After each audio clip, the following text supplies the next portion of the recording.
The end of Parashat Pinchas, which is Numbers chapters 28 and 29, sets out what we call the tmidim, the constant sacrifices that are brought every day in the tabernacle or temple, and the musafim, which are the additional sacrifices for Shabbat, for Rosh Chodesh, and for the annual holidays.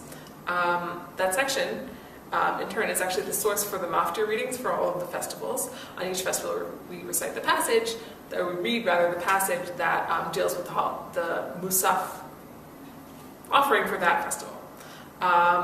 So this section is obviously sort of central to our liturgical cycle, but we can ask, why is it here in the book of Bamidbar in this place? The Midrash, cited by Rashi, wondered about that sequence also and explained it with the following parable. An analogy, what is it like? The melech, always a king, an analogy to a king, that's how it often starts. A king, his wife was dying. She was charging him regarding her children. Right? She said, please, for my sake, take care of my children, or perhaps our children, right?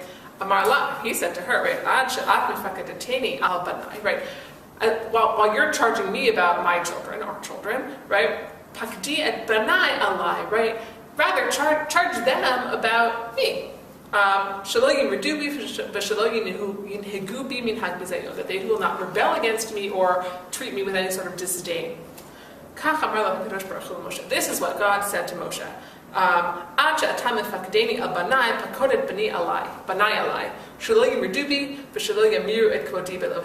Right? While you're telling me to take care of my children, why don't you tell them to take care of me, that they won't rebel against me and they won't exchange me for some other God.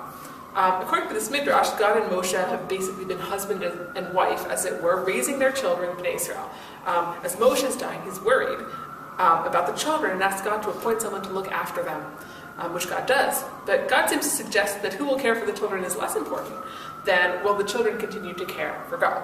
God does agree to Moshe's request, which we don't see in the king analogy. We don't see him saying, yeah, sure, I will take care of your children. He just switches it, says, no, tell them to take care of me. So here God does agree to take care of the children, but he also demands that Moshe's deathbed demands go both ways, as it were. Indeed, much of Sefer Dvarim might be cast as Moshe's deathbed charge to the Israelites to respect God. But the Midrash has come to explain not the book of Dvarim, but the placement of Parashat Tmidim and Musafim, right? The placement of this parsha that we're talking about. The Shabbat, the holidays are here in the book of Bamidbar. How is this parsha the same as command my children not to rebel against me and not to exchange me for a strange God? Perhaps this is precisely what the Midrash is trying to say, however. Beyond the explicit Musar, you might call it, of Sefer Dvarim, sort of like the theological statements, the exhortations, explicit exhortations to listen to God, not to do the wrong thing, to follow the right path, all of this. Moshe gives Bnei Israel a tool to actually stay on track, as it were, and that tool is the ritual calendar of the regular daily offerings, the weekly Shabbat, the monthly Rosh Chodesh, and the yearly festivals. This calendar, and specifically the aspect of observance that centers on the temple, keeps Bnei Israel focused on their mission of serving God in all aspects of their lives. Shabbat Shalom.